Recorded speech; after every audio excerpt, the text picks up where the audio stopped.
सरकार का दावा, इथेनॉल मिशन भारत की ऊर्जा क्रांति। दूसरी तरफ विपक्ष का आरोप, क्या इस पॉलिसी से सबसे ज्यादा फायदा सत्ता के करीब मौजूद लोगों को मिला? और जब इस बहस के केंद्र में एक केंद्रीय मंत्री के बेटे की कंपनी आ जाए तो सवाल उठना तय है। आज बात करेंगे यूनियन मिनिस्टर नितिन गडकरी के बेटे निखिल गडकरी की, उनकी कंपनी सियान एग्रो इंडस्ट्रीज की, उसके बिजनेस की और उस जबरदस्त ग्रोथ की जिसने सोशल मीडिया से लेकर राजनीतिक गलियारों तक बहस छेड़ दी। क्या ये सिर्फ एक सफल बिजनेस स्टोरी है या फिर कॉन्फ्लिक्ट ऑफ इंटरेस्ट जैसे सवालों की भी जांच होनी चाहिए? आइए पूरे मामले को शुरू से समझते हैं।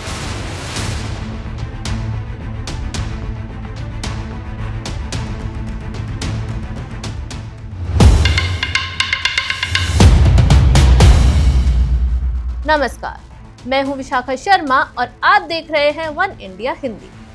असल में इस पूरे मामले को हवा तब मिली जब खुद केंद्रीय मंत्री नितिन गडकरी ने नागपुर के एक कार्यक्रम में आलोचकों को जवाब देते हुए कहा था कि मेरा दिमाग 200 करोड़ रुपए प्रति माह का है, मेरे पास पैसे की कोई कमी नहीं है, मुझे पता है कि पैसे कहां से ईमानदारी से कमाना है। लेकिन विपक्ष का सीधा आरोप है कि जैसे ही सरकार ने E20 फ्यूल पॉलिसी को देश में पुश किया, वैसे ही मंत्री जी के बेटों की कंपनियों का मुनाफा आसमान छूने लगा। चलिए सबसे पहले इस पूरी कहानी के किरदारों और उनके बिजनेस इकोसिस्टम को समझते हैं। नितिन गडकरी और उनकी पत्नी कंचन गडकरी के दो बेटे हैं, निखिल गडकरी और सारंग गडकरी। गडकरी पब्लिक लाइफ में देश का इंफ्रास्ट्रक्चर संभालते हैं, लेकिन उनके दोनों बेटे नागपुर और विदर्भ रीजन में बड़े एग्रो बिजनेस और डिस्टिलरी किंगडम को लीड करते हैं। अब बात करते हैं मुख्य company CIAN agro industries and infrastructure limited की। इसके मुख्य कर्ता धर्ता नितिन गडकरी के बेटे निखिल गडकरी है। कुछ साल पहले तक ये एक बेहद शांत छोटी सी माइक्रो कैप कंपनी थी, जिसका मुख्य काम था एडिबल ऑयल यानी खाने का तेल और बेसिक एग्रो प्रोसेसिंग। कंपनी का सालाना टर्नओवर और नेट प्रॉफिट बहुत ही सीमित था और शेयर मार्केट में इसका स्टॉक मात्र 30 से 40 रुपए के आसपास पड़ा रहता था। लेकिन फिर आता है जनवरी 2024। CIAN एग्रो ने मार्केट में एक बड़ा अनाउंसमेंट किया कि वे एक विशाल इथेनॉल प्रोडक्शन प्लांट सेटअप करने जा रहे हैं। ठीक इसी दौरान केंद्र सरकार देश में नेशनल बायोफ्यूल पॉलिसी के तहत पेट्रोल में 20% इथेनॉल मिक्स करने यानी E20 फ्यूल के रोल आउट को पूरे देश में अनिवार्य और आक्रामक बनाने में जुट जाती है। जैसे ही मार्केट को समझ आया कि देश में इथेनॉल की डिमांड अरबों लीटर होने वाली है, CIAN एग्रो की किस्मत पूरी तरह बदल गई। अब जो नंबर्स मैं आपको दिखाने जा रही हूँ, उसे देखकर बड़े से बड़ा कॉर्पोरेट एनालिस्ट भी चौंक गया। कंपनी के एनुअल डेटा पर नजर डालिए जो इनकी रियल ग्रोथ को साबित करता है। वित्तीय वर्ष 2025 से 2026 के बीच कंपनी का रेवेन्यू फ्रॉम ऑपरेशंस करीब 1000 करोड़ रुपए से सीधा उछलकर करीब 2000 करोड़ से ज्यादा हो गया, यानी 117% से ज्यादा की ग्रोथ। वहीं नेट प्रॉफिट यानी शुद्ध मुनाफा करीब 41 करोड़ रुपए से बढ़कर 222 करोड़ रुपए तक पहुंच गया, पूरे 441% का महाविस्फोट। सबसे बड़ी बात, कंपनी का फ्री कैश फ्लो 138 करोड़ रुपए से बढ़कर 342 करोड़ रुपए हो गया, जो दिखाता है कि कंपनी के पास कैश की आंधी आ रही थी। लेकिन सबसे चौंकाने वाला मोड़ आया इसके क्वार्टरली रिजल्ट्स में।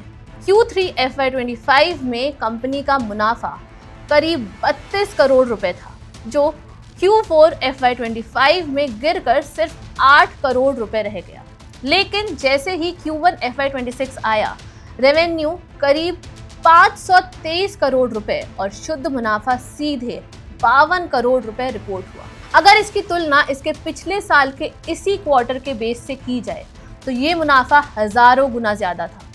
इसके बाद Q3 FY26 में प्रॉफिट करीब 90 करोड़ रुपए और Q4 FY26 में करीब 63 करोड़ रुपए दर्ज हुआ, जहां इनका ऑपरेटिंग प्रॉफिट यानी EBITDA सालाना आधार पर 119% बढ़ा। जब ग्राउंड पर बिजनेस इस रफ्तार से बढ़ेगा तो दलाल स्ट्रीट कैसे पीछे रहती।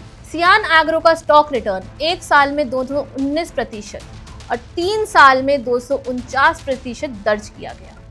अगस्त 2025 में जो शेयर करीब 668 रुपए पर ट्रेंड कर रहा था, वो इथेनॉल के क्रेज में देखते ही देखते अपने लाइफ टाइम हाई यानी करीब 3600 रुपए पर आ पहुंचा। लेकिन स्टॉक मार्केट का एक नियम है, जब वैल्यूएशन हवा से बातें करने लगे तो करेक्शन आना तय है। भारी रिटेल बाइंग के बाद जब स्टॉक को सर्वेलेंस पर डाला गया तो ये अपने पीक से काफी नीचे आया और मई 2026 के अंत तक करीब 1571 रुपए के आसपास ट्रेंड करने लगा। इसके बावजूद कंपनी का मार्केट कैप आज भी करीब 4000 करोड़ से ज्यादा है। और सबसे महत्वपूर्ण बात, इस कंपनी में गडकरी परिवार यानी प्रमोटर्स की हिस्सेदारी करीब 67% है, जो कंपनी पर उनके फुल कंट्रोल को दिखाती है। अब आते हैं इस पूरी कहानी के सबसे विवादित हिस्से पर। विपक्ष ने इस भारी मुनाफे को पॉलिसी ड्रिवन करप्शन का नाम दिया।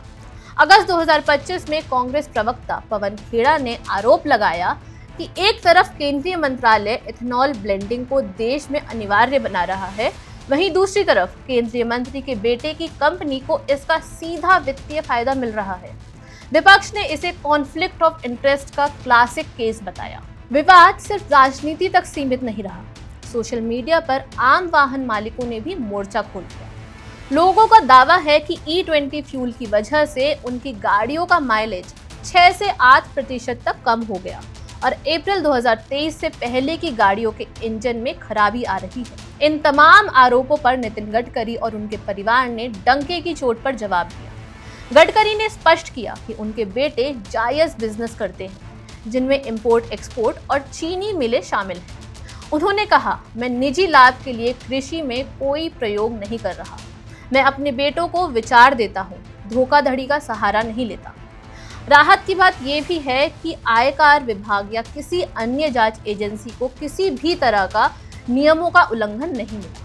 वहीं सुप्रीम कोर्ट ने भी इस E20 पॉलिसी को चैलेंज करने वाली PIL को ये कहते हुए खारिज कर दिया कि ये पूरी तरह सरकार का नीतिगत फैसला है और कोर्ट इसमें दखल नहीं देगा। तो सियान एग्रो की ये कहानी सिर्फ एक शेयर बाजार की रैली नहीं है, ये एक सटीक उदाहरण है कि कैसे जब सरकार की कोई बड़ी नेशनल पॉलिसी किसी प्राइवेट बिजनेस मॉडल के साथ अलाइन होती है तो वेल्थ किस पैमाने पर जनरेट होती है। अब सवाल आप पर छोड़ते हैं, क्या आपको लगता है कि CIAN एग्रो की ये कामयाबी सिर्फ एक बेहतरीन बिजनेस विजन और सही टाइमिंग का नतीजा है, या फिर इसमें विपक्ष के दावों के मुताबिक कॉन्फ्लिक्ट ऑफ इंटरेस्ट की बू आती है? अपनी राय हमें कमेंट सेक्शन में जरूर बताइए और देखते रहिए वन इंडिया हिंदी।